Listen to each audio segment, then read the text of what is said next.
sebut, saya katakan bahawa orang yang bermula dengan titik putih dalam hidup dia, dia mesti berdoa supaya penghujung akhir hidup dia, hayat dia ini ialah dengan kesudahan yang baik.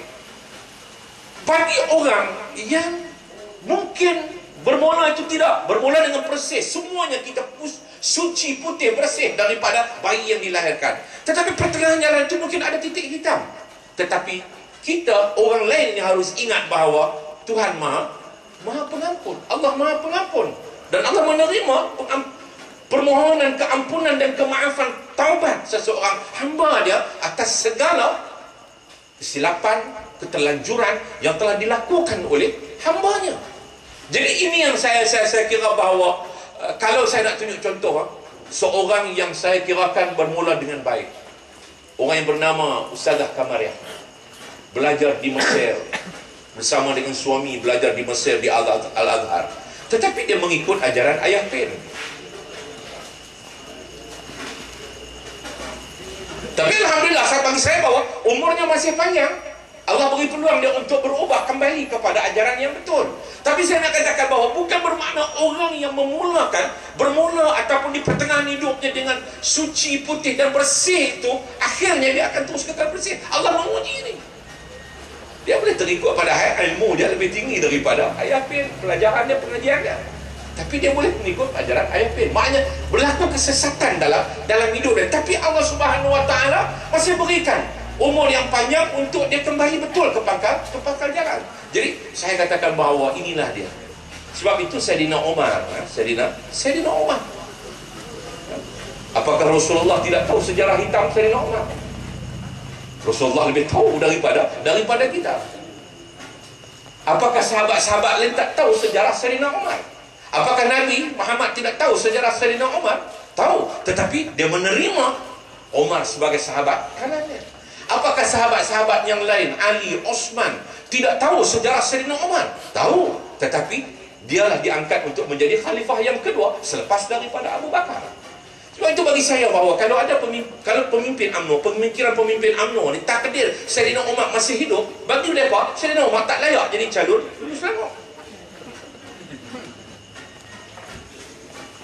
Bagi mereka sebab apa? Sebab ini sejarah silam. Sejarah silam. Dia ada sejarah silam dia begitu begini. Bagi saya nak bahawa Sayyidina Umar ni kalau dari segi perangai, saya ingat dia lebih dahsyat daripada sejarah silam, dia lebih dahsyat daripada Datuk Zaid.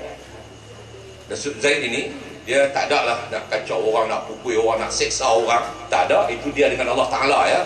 Kalau dulu dia nak minum, kenapa dia duduk dalam UMNO?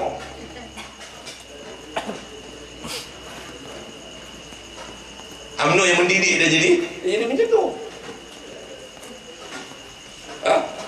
Sayyidina Umar ni sejarah dia tuan-tuan, masa jahiliah dia, bila dia nak seksa orang ni, dia seksa, dia berhenti seksa bila dia letih. Itu sejarah dia. Dia berhenti menyeksa orang ni apabila dia letih. Dia kata apa? Aku berehat. Amalnya aku beri ruang pada kamu ni untuk bernafas. Kenapa? Kerana aku letih. Tak larat nak seksa orang. Begitulah kejam dia terhadap orang Islam pada ketika dahulu. Sebelum dia memeluk Islam. Begitu kekejaman dia. Datuk Zaid Ibrahim tak ada lah, walaupun dia duduk dalam UMNO, tak ada lah dia nak entam orang PAS dan sebagainya, nak entam rakyat biasa, nak pukul rakyat biasa, nak siksa, tak ada. Tapi saya nak katakan bahawa bila Datuk Zaid Ibrahim berani membuat kenyataan ini, dia kata bahawa apapun, dia kata saya sudah mohon keampunan daripada Allah Subhanahu Wa Taala. Apapun kelemahan saya, apapun ketidaksempurnaan saya, dia mengaku bahawa ada kelemahan, ada ketidaksempurnaan dia. Saya adalah seorang manusia dan mampu untuk menjadi seorang pemimpin untuk menjaga kepentingan rakyat. Dia sebut, dia kata saya bukan manusia yang hipokrit. Apa yang silap, silaplah, dia kata. Apa yang silap, silaplah. Saya nak tanya kepada pemimpin UMNO, adakah pemimpin UMNO berani mengatakan bahawa mereka berhenti minum arak, mereka dulu sama-sama minum dengan Datuk Zaid, mereka berani untuk tampil ke hadapan kata kami tak minum dah. Kami mohon keampunan daripada Allah Subhanahu Wa Taala. Berani main kata. Kita tahu siapa dia pemimpin UMNO. Bukan takat pakai, orang Kedah kita panggil kolej, pakai baldi tu, pakai timah. Tentu ingat ada dulu sejarah Monolito Montoya.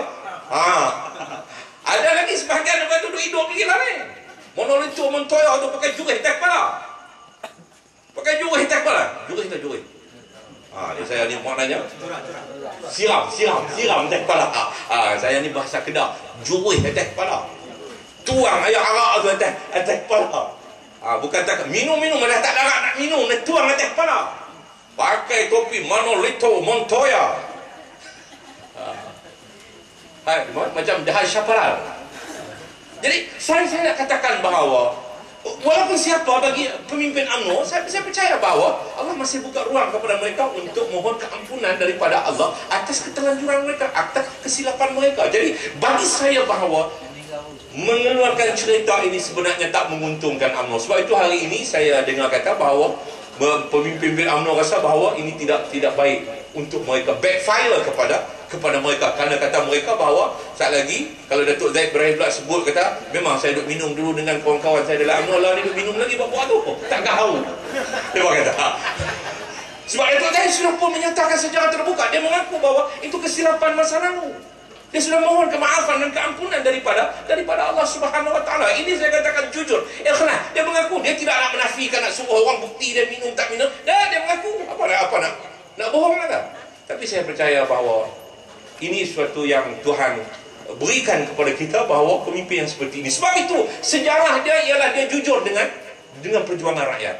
Walaupun dia tidak dikatakan bahawa tidak bermula dengan perjuangan reformasi dan sebagainya, tetapi dia duduk dalam UMNO tu, dia tunjuk sikap dia memihak kepada rakyat. Dia adalah pemimpin yang pro rakyat, bukannya seperti mana pemimpin yang UMNO yang lain, pemimpin yang pro kepada kepentingan diri dan juga kepentingan politik parti yang mereka yang sempit.